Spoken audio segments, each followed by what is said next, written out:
Hello everyone, welcome back to my channel. Unless you're new, then hi, welcome to my channel and welcome to the first of the Halloween content. I am so excited. This is the time of year that I thrive the most. I've got a lot of things planned for you guys. First of all, we have 2 videos a week, so you're gonna get extra content from me. Plus, we're not gonna have a proper Halloween this year, sadly, so I want to properly dress up while I'm watching some films and talking about films. It's gonna be a little bit extra, but it's fine.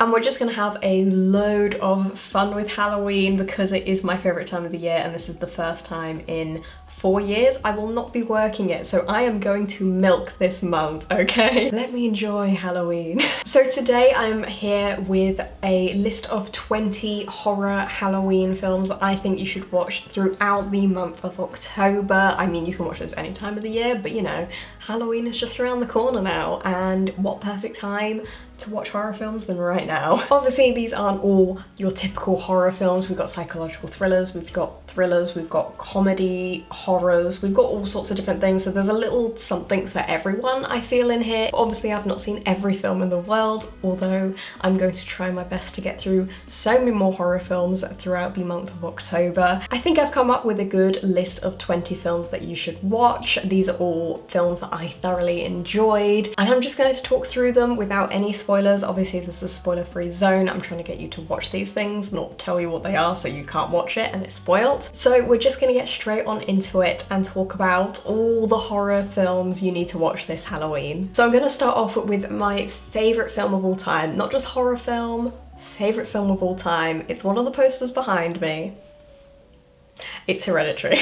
Hereditary came out in 2018, so pretty recent. It's a pretty recent horror film. I've got some recent ones on here which I'm kind of surprised about. There's been really good ones in the recent years. And Hereditary is an Ari Aster film, so automatically it is just very weird, which isn't a bad thing. A lot of horror films are going down this weird route, and I'm here for it. I really, really like it. Hereditary is quite hard to explain because I don't want to spoil anything. Obviously, I want you to go in this completely blind like I did because I think that is the best way to watch a horror film. Hereditary is following this family. You've got Toni Collette as the mum, and honestly, her performance in this is enough to make you watch this film. It is absolutely incredible. Don't know how she didn't get an Oscar. Just incredible acting throughout and such a weird story. It's kind of your haunted house storyline, but a lot more to it. Just please watch this film. It's incredible. It's weird. You don't really know what's going on, but at the same time you do. I just love it. Please watch it. And then carrying on from that, we have another Ari Aster film, which is Midsommar, which is behind me on my screen because it's just beautiful to look at, even though it is indeed a horror film. So Midsommar came out in 2019, so only last year, but Midsommar is based in the summertime and it's all bright and saturated beautifully, and it's not what you think a horror film should typically be. We've got Florence Pugh as the main actress in it, and I didn't really know who she was properly at that point, but obviously she is absolutely incredible. I love Florence Pugh. But Ari Aster likes to say this is a breakup film because it is about a girl and her boyfriend breaking up until something tragic happens in her family. So he feels like this isn't the right time to break up with her. I need to be there for her because it's ooh, it's bad. And they go to a trip to Sweden to go to a festival called Midsommar, and then it just gets weird. I've never had a horror film or any film ever give me the feeling that Midsommar gave me, which was pure and utter anxiety, dread, fear. It's just so good. So good. I hate it, but for all the right reasons. Another film that I feel like kind of comes off of those 2 films is A Quiet Place. Now, A Quiet Place came out in 2018. A Quiet Place stars Emily Blunt and her husband John Krasinski. I think I said his last name right there. And he also directed this film. The reason I kind of put these 3 together, I think, is just because they came out pretty much at the same time. So we are living in a world where everyone has to be completely silent, otherwise something or someone is coming after you. It's incredible that they've made a film this good without pretty much any dialogue or any sounds or anything. It is a silent film for the most part. Moving on from those kind of films, we're gonna go into straight up gore. I'm not really squeamish, so I can deal with it, but one of my favorites is a classic in the gore category, and that is the Saw films. Now, I've got a soft spot for Saw. That sounds so weird, like who has a soft spot for a gore horror film? Me. I do. The reason it's a soft spot is simply because I worked in a Saw maze as a job for 2 years, but it's also the first ever horror film I watched ever in my life. So Saw actually came out in 2004 and has 9 films, but I really suggest watching the first Saw movie. I think it's so clever. If you don't know what Saw is about, then good, go in this completely blind, because I think that's the best way of going about it. But the first film is these 2 guys being trapped in a bathroom together and kind of being tortured without anyone torturing them. They just never get old. There's something you can just put on and be like, yeah, this is Saw. And I've also scared Tobin Bell himself. I was worried I was gonna give him a heart attack because he was very old. The next film is one of my absolute favorite films. I love this film so much. I watch it every single Halloween, and that is Cabin in the Woods. Now, Cabin in the Woods came out in 2011 and has actors in it like Chris Hemsworth and Jesse Williams, but I just love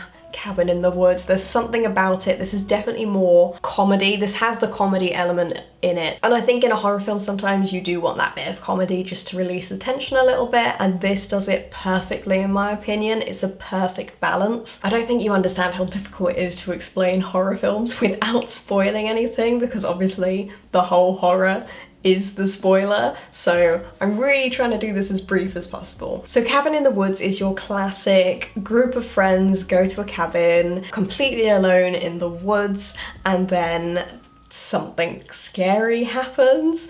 I can't really say more than that, but there is the best plot twist that I really love. I just love Cabin in the Woods. It's so fun. If you want to start off watching horror films and you really don't know where to start, I would definitely say go for Cabin in the Woods. I think it's your way to go because it is, like I said, a perfect balance of comedy and horror. The next film is another one of my absolute favorites, and that is It, the newer versions, not the originals. I've tried watching them before, but they just didn't do it for me. We've got It and It Chapter 2, but I am talking about the first here because it is my favorite one. It's the best one. So in the first film, we're in a town called Derry where loads of kids go missing every 25 years, and absolutely no one knows why until these kids face Pennywise the clown, who is essentially taking these kids, and they kind of band up together to try and defeat Pennywise. But honestly, Pennywise is done so brilliantly. I think it's done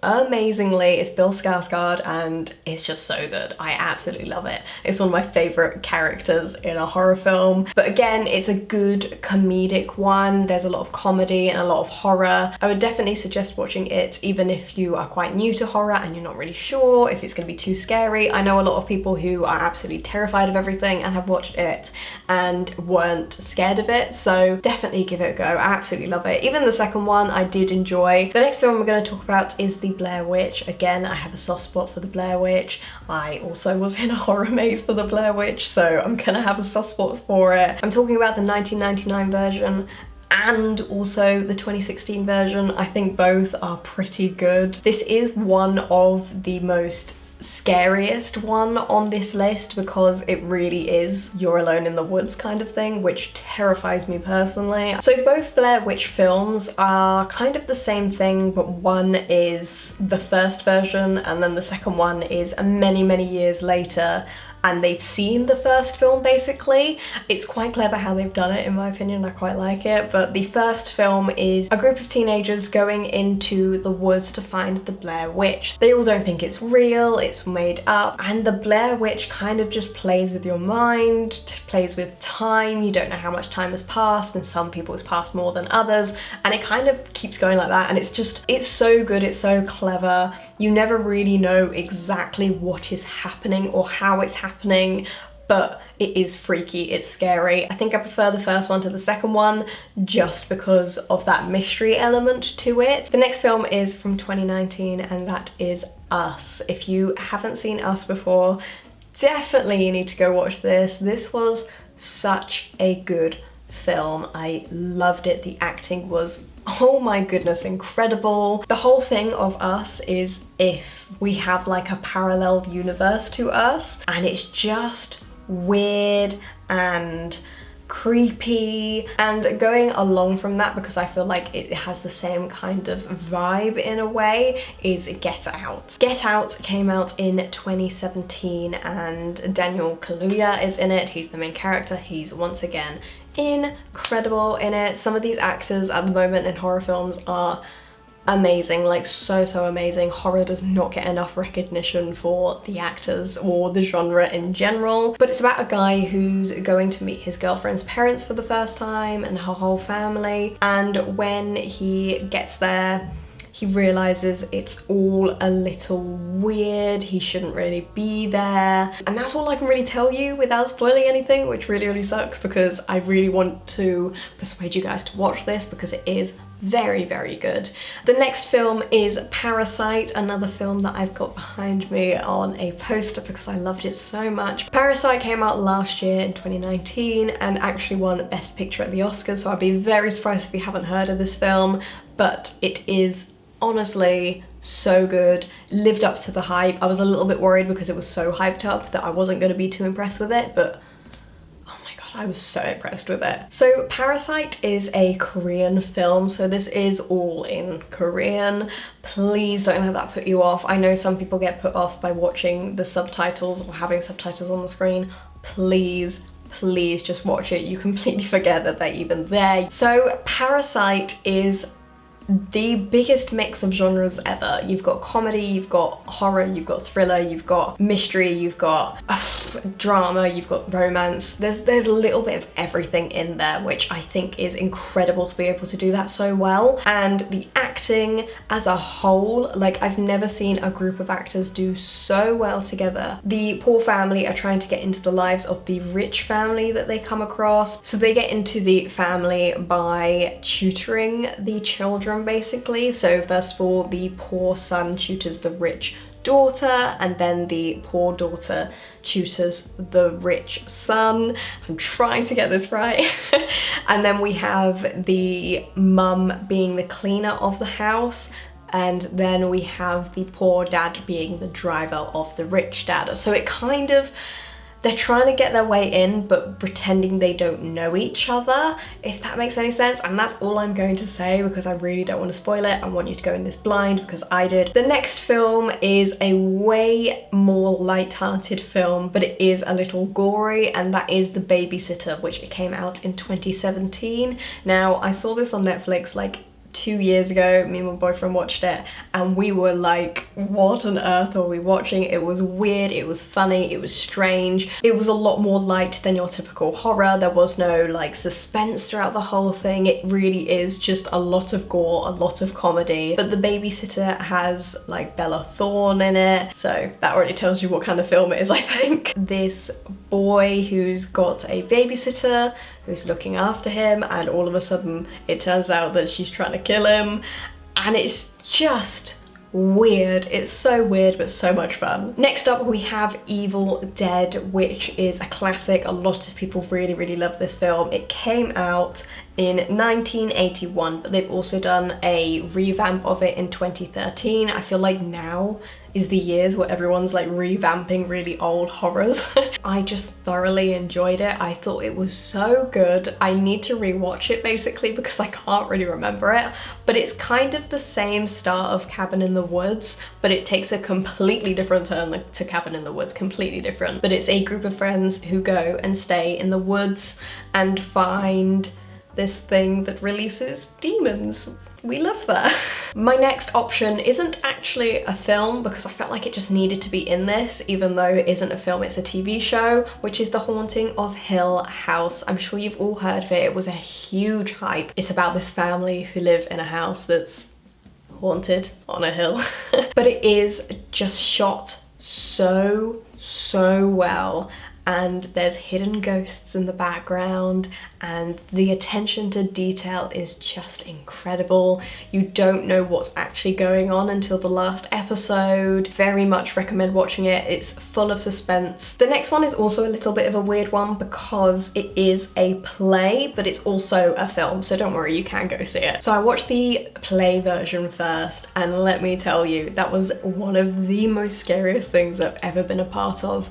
It was done so well. And so we're going through like 4 separate stories, so it's not just one long horror, you've got a few little ones, which I think is quite nice sometimes because it means you can just get a story and then get another story and get another story, and they're all a little bit different from one another. But this is a jumpy film. If you don't like jumpy films, this probably isn't for you because it is a very jumpy film. The play is better than the film, however the film isn't bad. The next film is called Hush. This came out in 2016 and it is a home invasion film, but on top of that, it's a home invasion film where the main character is deaf. So it's intense. It's very, very intense. So hard to watch because obviously she's deaf, she doesn't know, you're kind of like yelling at the screen type of film, but it is just done so well. Now, we can't talk about horror and Halloween films without including some zombie films. So of course we've got in Zombieland. Zombieland is very much a comedy, very much a kind of gore horror. Zombieland is about this guy who wakes up and he's in a zombie apocalypse. Oh no, the classic. I'm not the biggest fan of zombie films. I don't really like them unless there's a comedy element to them because I just don't find zombies scary. Maybe it's because I've also been one of those as well. I have no idea, but I like the comedy versions. So Zombieland is definitely in there. It's fun, it's lighthearted, it's got Woody Harrelson in it, and what else would you want? And Jesse Eisenberg. It's people fighting zombies, just in a theme park.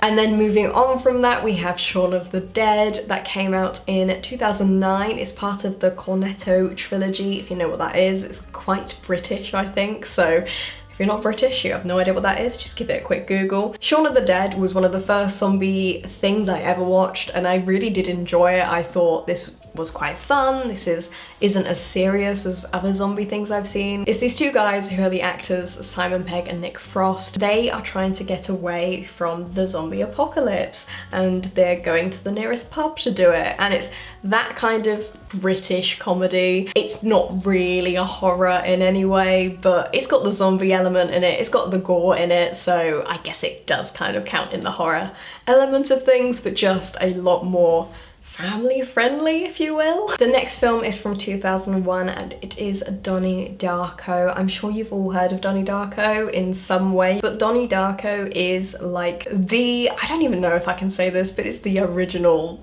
psychological thriller, I think. Very much is playing with your mind, which is my favorite type of horror. I was like, whoa, what am I watching? I have no idea, but I like it in a weird way.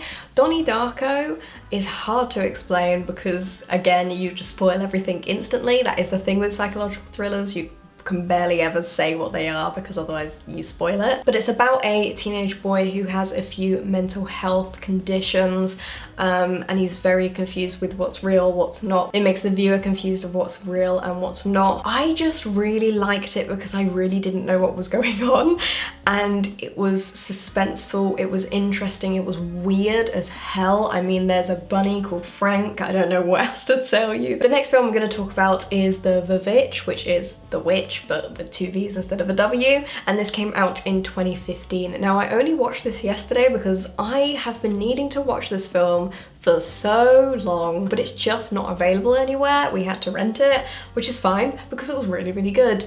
It was very strange. It was full of suspense. It's about this family who live on a farm. We've got the mum, the dad, and then 5 kids, but it is all in Old English, so it is a little bit hard to understand, especially if you don't know Old English like me. I don't know Old English at all. Luckily my boyfriend does, so he kept me up to date with what was actually being said sometimes, but for the most part you can work it out. But it was just something horrific to watch, which sounds weird. No one ever wants to watch something horrific, but sometimes you do. But I just thought it was all done really, really well. It was really strange, little bits Blair Witchy. And my last and final film is gonna be a little bit of a controversial one because is it a Halloween film? Is it a Christmas film? I don't know, but I'm gonna put it in this anyway because I think it's a both film. And that is The Nightmare Before Christmas. So this came out in 1993. However, the release date is actually November, so I think it is a Christmas film, but I'm gonna say it's also a Halloween film because I watched it for the first time on Halloween. So for me, it's a Halloween film. So The Nightmare Before Christmas is the most light-hearted one on here because it is for kids. Like I said, I wanted to make sure there was something for everyone, even if you don't like horror at all. There is something for you to watch this Halloween. Jack Skellington is basically in charge of Halloween, and he's a scary skeleton, and he's got all his scary friends living in this town of Halloween. It is just very much for kids. It's not horror, it's not suspenseful, it's a musical if anything, but I really, really enjoy it. It's something I watch every Christmas and Halloween. But like I said, I wanted something in here for everyone, so if you want to watch a Halloween film but you're too scared for anything, The Nightmare Before Christmas is the one for you. So that is all the Halloween films that I believe that you guys should watch this Halloween, because those are my favourite Halloween slash horror films that I have watched in my time. This Halloween, it's my mission to make sure I can watch as many as possible. I really want to watch loads more different types of horrors and all that jazz. But I really hope you enjoyed this video. If you did, make sure to give it a thumbs up, and I can do more what you should watch films because I really do enjoy making these. And comment down below any other films you think people should watch. What's your favourite horror film of all time? I would absolutely love to know because it helps me and also other people who are reading the comments. And also hit subscribe button to make sure you don't miss out on any Halloween content because I have a lot coming for you and I'm really, really excited. Like, I'm really, really excited. I can't wait to dress up and actually do Halloween for the first time in 4 years. Thank you very much for watching, and hopefully I will see you again very soon.